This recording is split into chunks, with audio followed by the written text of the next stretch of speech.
हमारे देश को आजाद कराने में बहुत सारे लाखों हजारों आजादी के मतवालों ने बलिदान दिया था। तब जाकर हमारे भारत को स्वतंत्रता मिली। आजादी के नायकों में नेताजी सुभाष चंद्र बोस जी का नाम सबसे ऊपर आता है। 23 जनवरी 1897 को उड़ीसा के कटक में नेताजी का जन्म हुआ था।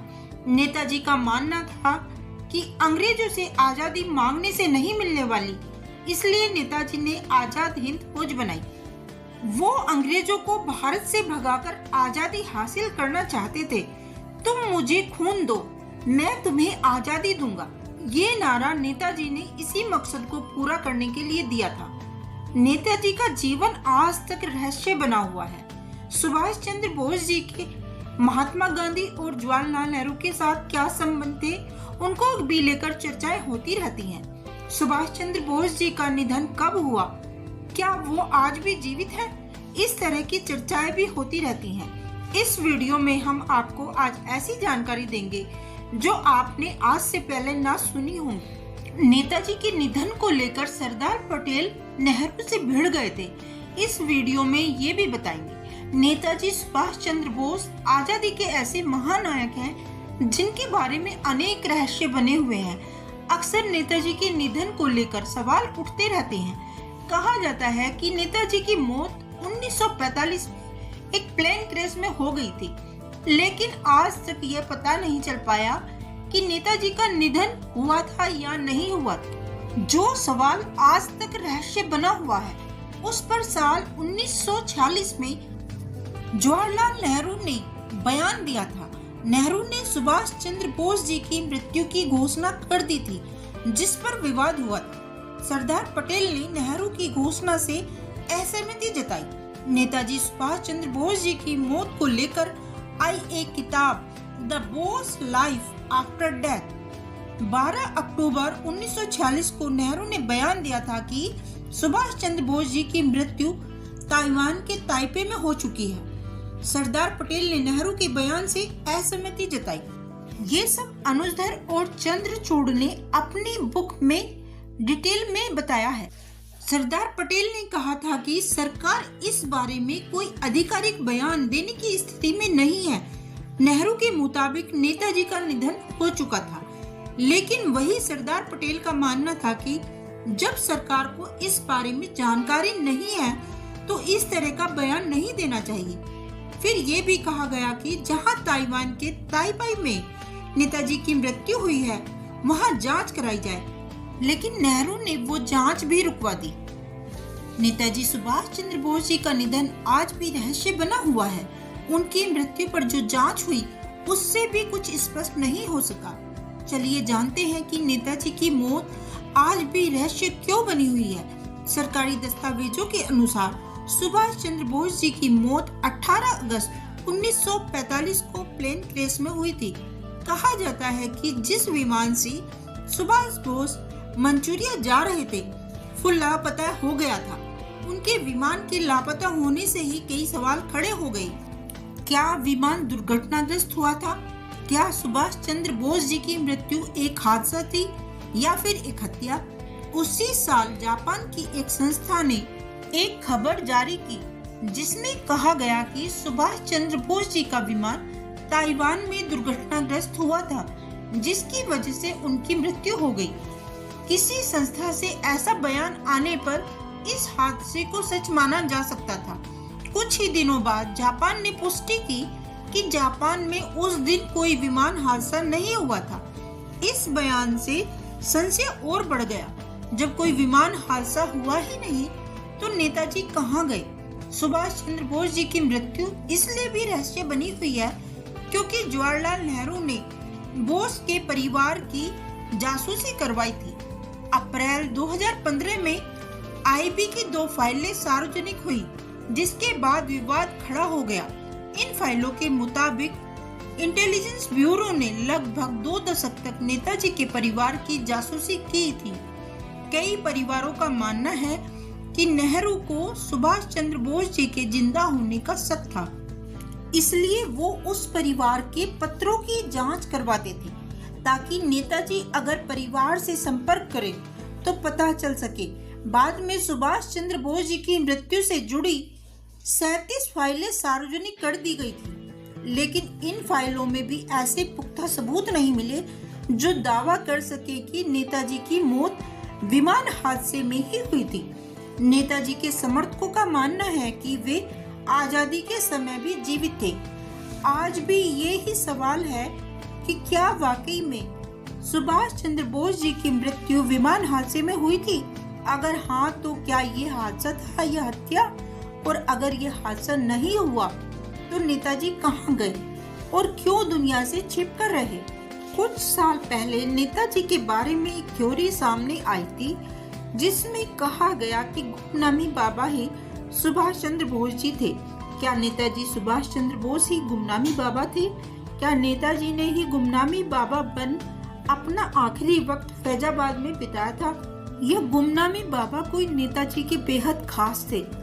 17 सितंबर 1985। इस कहानी की शुरुआत इस तारीख से होती है जब फैजाबाद में गुमनामी बाबा की अचानक मौत हो जाती है। मौत के 2 दिन बाद 19 सितंबर 1985 को शाम करीब 4 बजे अयोध्या के कुप्तार घाट पर सरयू नदी के किनारे गुमनामी बाबा का अंतिम संस्कार किया जाता है, लेकिन उनका चेहरा किसी को नहीं दिखाया जाता। गुमनामी बाबा की जिंदगी एक तरह से गुमनाम ही, जिसकी वजह यह भी थी कि गुमनामी बाबा बेहद रहस्यमयी तरीके से रहा करते थे। आम लोग उनका चेहरा तक नहीं देख पाते थे। वे थोड़े थोड़े वक्त पर किराए का घर बदल लिया करते थे, यहाँ तक कि वे अपने निजी सेवकों को भी कुछ महीनों बाद हटा दिया करते थे। उनकी मौत के बाद जब सेवकों ने तलाशी ली तो पहली बार एक अफवाह पूरे देश में फैल गई। दरअसल बंद बक्सों का सामान जब बाहर निकाला गया तो अचानक चर्चाएं पूरे देश में फैल गई थी कि गुमनामी बाबा कोई और नहीं बल्कि सुभाष चंद्र बोस जी ही थे। अब सवाल ये उठता है कि जब गुमनामी बाबा ही सुभाष चंद्र बोस जी थे तो 1945 में विमान हादसे में किसकी मृत्यु हुई थी? क्योंकि भारत सरकार ने ऐलान कर दिया था कि सुभाष बोस मौत विमान हादसे में हो चुकी है। आखिर वो सामान क्या था जो गुमनामी बाबा को नेताजी बता रहा था? चलो गुमनामी बाबा के बक्सों पर एक नजर डालते हैं। उन बक्सों में 23 जनवरी को मनने वाले जन्मदिन की तस्वीरें उन बक्सों में थी। नेताजी की तरह पहने जाने वाले दर्जनों गोल चश्मे थे। उसमें उनके परिवार और उनके माता पिता के फोटो भी थे। रोलेक्स की घड़ी थी और उन बक्सों में आजाद हिंद फौज की वर्दी भी थी। इसके अलावा अंग्रेजी जापानी अखबारें, ढेरों किताबें भी मिली। उन बक्सों में जर्मन की दूरबीन भी थी। उन जानकारों का कहना था कि गुमनामी बाबा फर्राटेदार अंग्रेजी और जर्मन बोलते थे। हाथ से बने उस जगह के नक्शे भी मिले थे जहां नेताजी का विमान क्रैश हुआ था। आजाद हिंद फौज की गुप्तचर शाखा के पवित्र मोहन के लिखे हुए बधाई संदेश भी बरामद हुए थे। जब ये सारा सामान उनके बक्सों से निकलता गया तो गुमनामी बाबा की कहानियां मशहूर होने लगी और बहुत सारे चश्मदीद गवाह सामने आने लगे। फैजाबाद के स्थानीय लोगों के मुताबिक गुमनामी बाबा या भगवान जी 70 के दशक में यहाँ आए थे। शुरुआत में वे अयोध्या की लाल कोठी में किराएदार रहे थे। कुछ दिन बाद वे बस्ती में जाकर रहने लगे। कुछ दिन बस्ती में रहने के बाद वापस अयोध्या पंडित राम किशोर पंडा के घर रहने लगे। फिर कुछ साल बाद अयोध्या सब्जी मंडी के पास लखनऊ आहता जाकर जहां वे गुमनामी तरीके से रहे। आखिर में गुमनामी बाबा फैजाबाद के राम भवन में 2 कमरों के बंद मकान में रहे थे। उनके मिलने वाले जो खास थे वे उन्हें भगवान जी कहकर बुलाया करते थे। उनसे मिलने एक डॉक्टर परिवार भी जाता था। उनका कहना था कि वो सुभाष बोस ही थे। नेताजी ने उनसे अपना नाम भी बताया था और उनके परिवार की तस्वीरें भी उनके पास थी। उनके पास इंपोर्टेड सामान था। जो भी लोग उनसे मिलते थे वो बताते थे कि उनका आभा मंडल शब्दों से बयान नहीं किया जा सकता। वो बहुत ही उत्तम था। गुमनामी बाबा की मौत के बाद ऐसी बातें सामने आई जिनको लेकर पक्का यकीन होता है कि वो ही सुभाष चंद्र बोस जी थे। गुमनामी बाबा फैजाबाद कैसे पहुंचे, कहां से आए, ये किसी को पक्के तौर पर नहीं पता था। गुमनामी बाबा हमेशा बेहद गुप्त तरीके से क्यों रहते थे, वो अपना चेहरा क्यों नहीं दिखाते थे, वो कौन लोग थे जो 23 जनवरी और दुर्गा पूजा पर गुमनामी बाबा भगवान जी से मिलने आते थे। 23 जनवरी नेताजी का जन्म दिवस होता है। इन दो मौकों पर बाबा जी के सेवकों से क्यों नहीं मिलने दिया जाता था। गुमनामी बाबा अगर एक संत थे तो फर्राटेदार इंग्लिश और जर्मन कैसे बोलते थे। गुमनामी बाबा के पास ढेरों अखबार पत्रिकाएं साहित्य का भंडार था। कहते हैं जब गुमनामी बाबा की मौत के बाद उनके नेताजी होने की बात फैलने लगी तो नेताजी की भतीजी ललिता बोस कोलकाता से फैजाबाद आई और गुमनामी बाबा के कमरे से मिलने वाले सामान को देखकर फफक कर रोने लगी और कहने लगी, ये सब सामान तो मेरे काका का है।